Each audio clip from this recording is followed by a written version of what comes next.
mañana vengo a las 4 de la mañana, me levanto, 4:30 y poncho mi tarjeta. Me voy a traer un grupo que está en el field grande allá arriba. Entro eso, acaban de dar agua, doy leche y doy mamilita a los chiquitos, me cuesta más.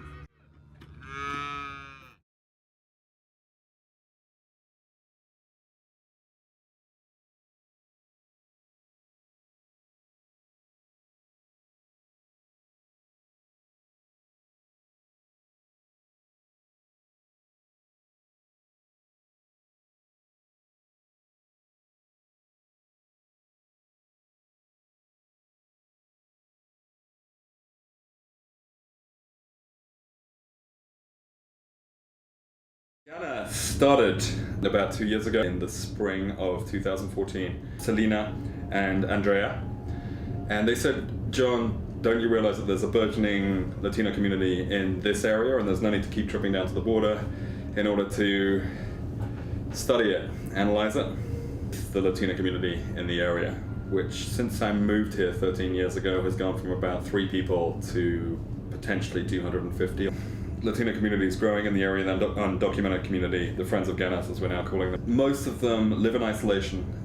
These people work extremely long hours, 90 to 95 hours a week for relatively little pay on dairy farms, without transportation, so they don't even speak to each other most of the time. Arguably, despite recent concerns regarding immigration in other parts of the world, over the last 100 years, this has been the biggest sweep of people from one country to another in human history. There's a group of older students or previous GANAS members and the new students who are taking the course for the first time this term. Most students have been at Bennington for at least a year already, although 3 freshmen were accepted this particular time round who made a particularly compelling case for getting into the course. I've tried to make it as student controlled as possible because the genesis was student control. Even in the tutorial or individual tutorial, group tutorial, told me exactly which projects they wanted to be involved in, and I tried to execute those with them. So at the beginning of every class there were announcements, what we've done the previous week, what we're intending to do the following week, who's visiting which farms, which migrant communities, exactly what they'll be doing with those communities, whether it's the Bennington Free Clinic or more of an ad hoc visit. We then discuss at least one reading every week together, some of which have gone better than others because I was setting those at the beginning. There was some kind of professorial control still, but as part of the SEPC conversation halfway through the term, even that became student controlled. A lot of responsibility, a lot of accountability on the part of the student to conduct themselves accordingly.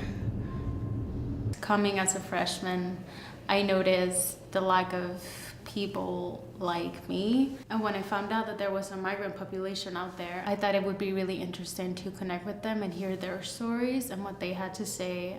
I heard about it first when it was a club, and then when it became a tutorial I joined. As a class, there's groups that are working on different projects and I translate text or videos. During one of the social events that we had last year, where people were so moved, and just the fact that they could connect to other migrant workers in the area they didn't know existed. That moment made me feel like I was making a change in their lives because now they found a migrant worker who could be a friend, who could be a source of support. Resources we have, the more support we have in the community, and people are usually really interested in giving back. Maybe they just don't have a concrete way to do it. So I think GANAS is a good channel to do that.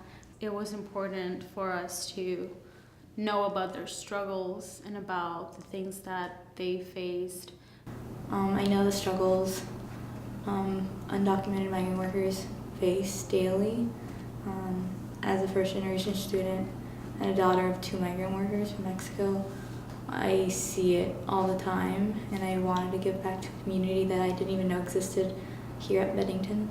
GANAS is not only just a group of students making connections with migrant workers here in Bennington, it's a resource for these families who emotional support, social support, and without it, I can imagine that the community here would be very vulnerable and alone. We believe that GANAS will continue as long as Bennington stance. Basically, we hope that, after every class graduates, people will keep joining GANAS. Well, if it wasn't for GANAS, I don't think a lot of students here would have known about how many undocumented migrant workers are in Bennington. I mean, people know that there's a lot of undocumented migrant workers in California or in Arizona, New Mexico, but Vermont being so far off on the East Coast, and they need resources, and without them they would struggle so much, especially with the language barrier today. And in Vermont,